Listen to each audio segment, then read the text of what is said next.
Coaches, if you're getting ready to start with a new team this year in AAU or travel ball and you're looking for what's a simple offense to start with, I want to show you the circle offense. It's a really good offense to start with. It's one I'm going to start with a eighth grade middle school team, girls, here in a couple months.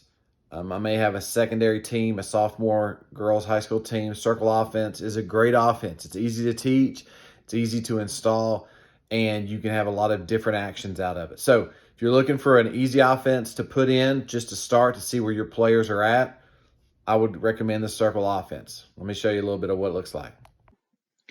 Coaches, the circle motion offense is simple offense with outstanding results. If you've only heard about it, I want to take the time here real quick and explain it to you. And it might be an offense that your team can run with after just one practice, and it'll be efficient enough to get you some wins. Let's take a look. So what I've done here is I've drawn out just the first set of motion so you can screenshot if you'd like. And before we see what it looks like when it runs, let me just set it up for you. You're in a 5-out, which is extremely popular and effective today. One passes to either side. It can be either wing, usually the 2 or the 3-man. Then that person, the one, screens away for the next wing. Let's say if we pass to the 3, we screen for the 2. The 2 curls to cut to the basket, followed by the 4 also getting a screen set for him. And the 4 has the option to curl or get to the top of the key for a 3-point shot. Let's take a look at both scenarios. Here we go with the first one. So you can see the 1 passes to the 3, screens for the 2. 2 curls, 4 pops right there because the defender stays low. That'll give you a really good look for your shooter that you can put in the corner when you first start to run this. Now, if we move back out, we can see if both people curl and how effective that can be. So again, you're just going to reset. Let's say 4 did not take the shot, and we'll say that 2 curled all the way out to the corner, 1 just took a couple steps back to the wing and reset. So now we pass to the 1, we go screen for the 3. The 3 curls, here comes the 5 curling also, and typically that second curl is open a whole lot.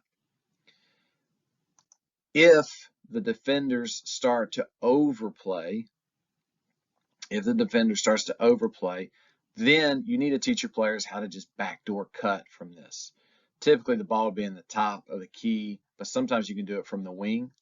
So there are the 3 backdoors or overplays, the defender, and then the defender overplays, and then the 3 cuts backdoor. Ideally, I would send this back up to the 4 and then let one of those wings backdoor cut. All right, that's how you stop a team defending aggressively and overplaying the pass. All this is just a rinse and repeat. You can run this 2 or 3 times in a row. Eventually, the defense does not always keep with the guy. Someone is always, not doing their assignments, especially at the youth and middle school level. This still works really great for the high school level. But as you can see, the one thing you need to teach your players is read the defense. Does your defender always sag back and not follow you through the screen? So then therefore you should always be open for a shot. If they fight over the screen and they're trailing, then you should be in front of them and you get an easy layup. So again, the one thing I'd say, teach your players how to read the defenders.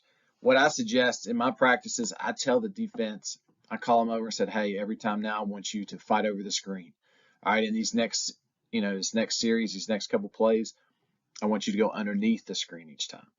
Let your players get used to seeing that so they develop those decision-making abilities a lot quicker. All right, so that's the circle motion offense. That's the first few steps of it. There are a couple other options that you have that I can make in another video if you'd like. So if you like this video, again, subscribe, like, and in the comments, just put more circle, please. Actually, that doesn't sound very good. So just put circle offense. And I'll know that you want to see the second video where I go ahead and I explain the other options after those initial first cuts. If you need a resource packet. Like if you need something where it's almost like I call it a Swiss Army knife. If you're a beginner coach, intermediate coach, I've got a free packet I give out. It's got a couple set offenses, defenses, practice plans for an hour, half hour, 45 minutes, 2 hour practice plans, how to send parent emails, just a little bit of everything in your coaching world. There's a description link below. Click on it. I'll send it to you in an email. If you like it, great. If you don't want it, my feelings aren't hurt. You can simply just delete it. But usually, a lot of coaches have given me feedback that they get some things out of it, even those that have been veteran coaches. So that's in the description. And then check us out at balltalk.me. A lot of resources there on the resources tab on that website. All right, coaches, here's to more wins. Hope you have a great off-season training, getting ready for the preseason that's coming up for most of you in just a couple months.